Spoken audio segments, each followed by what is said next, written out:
Պարոն Հարությունյան, ներկայումս նաև փոփոխություններ են նախատեսվում դատավորների ընդհանուր ժողովի էթիկա եւ կարգապահական հանձնաժողովի ոչ դատավոր անդամների ընտրության չափանիշներում, որոնց ընդունման պարագայում հետադարձ ուժի կիրառման ոչ թե բարելավող, այլ խստացնող իրավակարգավորումներ են նախատեսվում։ Խնդրում ենք մանրամասնել նաև այս փոփոխությունները։ Ճիշտ նկատեցիք, դատական օրենսգրքում նախատեսվում են որոշակի փոփոխություններ կապված էթիկա եւ կարգապահական գործերով հանձնաժողովի կառուցվածքի, անդամների քանակի մասով, ինչպես նաև բանավոր քննարկման ժամանակ հնչած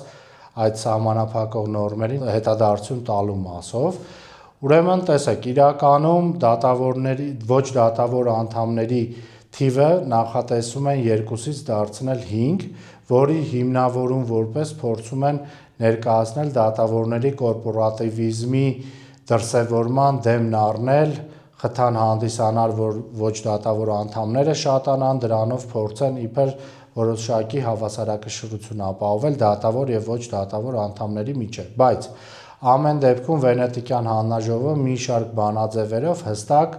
ամրագրել է, որ չի կարող որևէ փոփոխություն, անկախ նրանից ինչ նպատակի է դա ծառայում, բերի դատավորների անկախության սկզբունքի խախտման։ Նոր նախատեսվող փոփոխությամբ, օրինակ, որպես շեմ դատավորի նկատմամբ վարույթ հարուցելու սահմանել են 4 ձայն, այնինչ 5 հոգի լինելու է միայն ոչ դատավոր անդամ։ Ու դա միանշանակորեն կարող են վստահեցնել, հանգեցնելու է նրան, որ օրինակ որևէ անձով սոցիալական հարթակներում որոշակի հետևորդներ ունի, գրելու է ամենած ստատուս Facebook-ում ու դրա հիման վրա 4 հոգի վարույթ է հարուցելու։ Իսկ դատավորները ստիպված իրանց բուն առաքելությունը պետք է մի կողմ դնեն, սկսեն բացատրություններ ներկայացնել կարգապահական վարույթների շուրջ, ինչը էականորեն անկախության վրա ազդելու է դատավորների։ Ոչ դատավոր անդամները փոխհատուցում են ստանում ու հիմա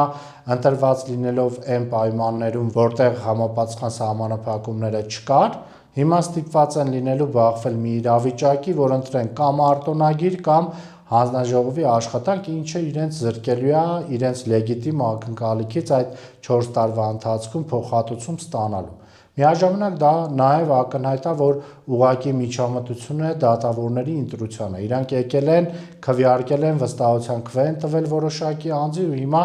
օրենքի ուժով փորձում են այդ հարցին այլ լուծում տալ։